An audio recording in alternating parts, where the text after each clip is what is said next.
कुछ धुनें होती हैं ना, जिन्हें सुनकर लगता है जैसे उनमें पूरी की पूरी दुनिया समाई हुई है। आज हम एक ऐसे ही कश्मीरी गीत की गहराइयों में उतरेंगे। एक ऐसा गीत जो सिर्फ कानों को नहीं बल्कि सीधे दिल को छूता है। हुकुस बुकुस। सुनने में ये शायद बस दो शब्द लगें, लेकिन असल में ये कश्मीर की वादियों में गूंजती एक प्रार्थना है, एक पहचान है और एक पहेली भी। तो आखिर क्या मतलब है इन शब्दों का? ये हमें किस कहानी की ओर ले जा रहे हैं? तो चलिए साथ मिलकर इस संगीतमय पहेली को सुलझाते हैं और देखते हैं कि इन दो छोटे से शब्दों के पीछे छिपी सदियों पुरानी कहानी हमें क्या सिखाती है। इस गीत की जो चंचल सी धुन है ना, वो बहुत जल्दी एक बहुत गहरे एहसास में बदल जाती है। ये एक बच्चे के लिए सिर्फ एक मीठी धुन नहीं, बल्कि एक तरह का आध्यात्मिक कवच है जो उसे हर मुश्किल से बचाने का वादा करता है। तो सबसे पहले इन शब्दों को इनकी अपनी कश्मीरी आत्मा में महसूस करते हैं। सुनिए कैसे एक सीधे से सवाल से बात शुरू होती है और जवाब में आशीर्वादों की एक पूरी माला पिरो दी जाती है। तो ये गीत शुरू होता है एक बहुत ही सरल सवाल से, तुम कौन हो? और इसका जवाब देखिए कितना शक्तिशाली है। तुम लाखों दियों की तरह चमकते हो, ईश्वर तुम्हारी रक्षा करते हैं और तुम्हारे रास्ते हमेशा फूलों से खिले रहें। ये सिर्फ एक पहचान नहीं, ये तो एक वरदान है। तो मतलब ये जो पहली कड़ी है, ये बच्चे के लिए एक मजबूत आध्यात्मिक नींव रखती है।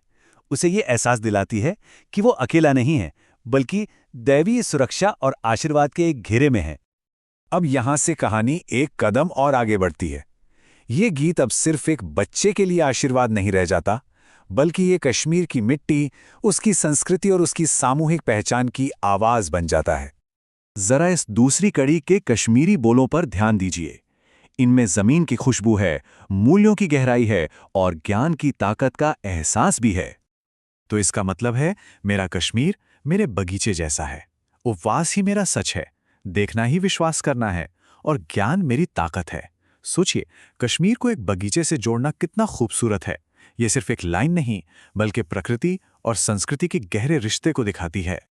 तो ये कड़ी हमारे सामने कश्मीरी पहचान के उन मजबूत स्तंभों को रखती है जो इसे परिभाषित करते हैं: अपनी जमीन से जुड़ाव, सच्चाई का सम्मान और ज्ञान की शक्ति। असल में ये गीत एक बच्चे के मन में अपनी जड़ों के लिए गर्व और प्रेम का बीज बोता है। उसे बताता है कि उसकी पहचान कितनी गहरी और कितनी समृद्ध है। और अब गीत का रुख वापस उस माँ की गोद की ओर मुड़ता है जो अपने रोते हुए बच्चे को शांत करने की कोशिश कर रही है। यहां पर यह गीत एक सच्ची, दिल को छू लेने वाली लोरी बन जाता है। इस तीसरी कड़ी की कोमल लयबद्ध धुन को जरा महसूस कीजिए। ये सचमुच एक लोरी की तरह है, जिसकी हर थाप बच्चे को सुरक्षा और सुकून का एहसास कराती है। इसके बोल बहुत सरल हैं, लेकिन दिल से निकली दुआओं से भरे हुए हैं कि बच्चा रो रोकर अब शांत हो जाए, कोई भी बीमारी उसे छू न पाए और घर में गायों और भेड़ों के रूप में हमेशा समृद्धि और बरकत बनी रहे। और जानते हैं, ये कड़ी हमें याद दिलाती है कि हम दुनिया के किसी भी कोने में क्यों न हो, एक बच्चे की देखभाल करने का और उसके लिए दुआ करने का जो भाव है, वो हर जगह एक जैसा ही है। ये हर संस्कृति को एक ही धागे में पिरोता है। और अब हम इस गीत के उस हिस्से में पहुंचते हैं जो इसका आध्यात्मिक दिल है। एक ऐसी प्रार्थना जो सिर्फ इस जीवन के लिए नहीं, बल्कि उससे भी आगे के लिए की गई है। यहाँ पे गीत सीधा ईश्वर से बात करता है।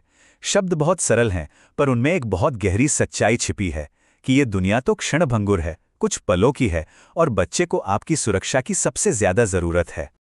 और अंत में ये आशीर्वाद मांगता है सांसारिक सुखों का, कि बच्चे को दूध और शहद की मिठास मिले, उसे अपने माता पिता का प्यार मिले और उसका घर हमेशा खुशी और रोशनी से जगमगाता रहे।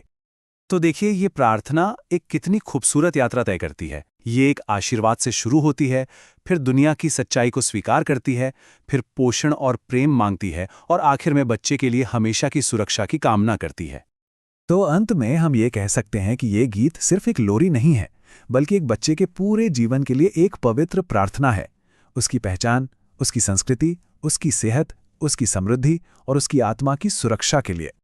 और ये गीत हमें इस एक खूबसूरत उम्मीद के साथ छोड़ जाता है: हमारे चारों ओर खिलता हुआ प्रकाश हो। ये एक ऐसा आशीर्वाद है जो हमेशा गूंजता रहेगा। और ये बात हमें सोचने पर मजबूर करती है ना, कि हमारी अपनी सांस्कृतिक परंपराओं में, हमारे अपने लोक गीतों में ऐसी कितनी ही गहरी कहानियां छिपी होंगी जिन्हें हमने अब तक ठीक से समझा ही नहीं है। शायद अब समय आ गया है कि हम उन आवाज़ों को सुनें,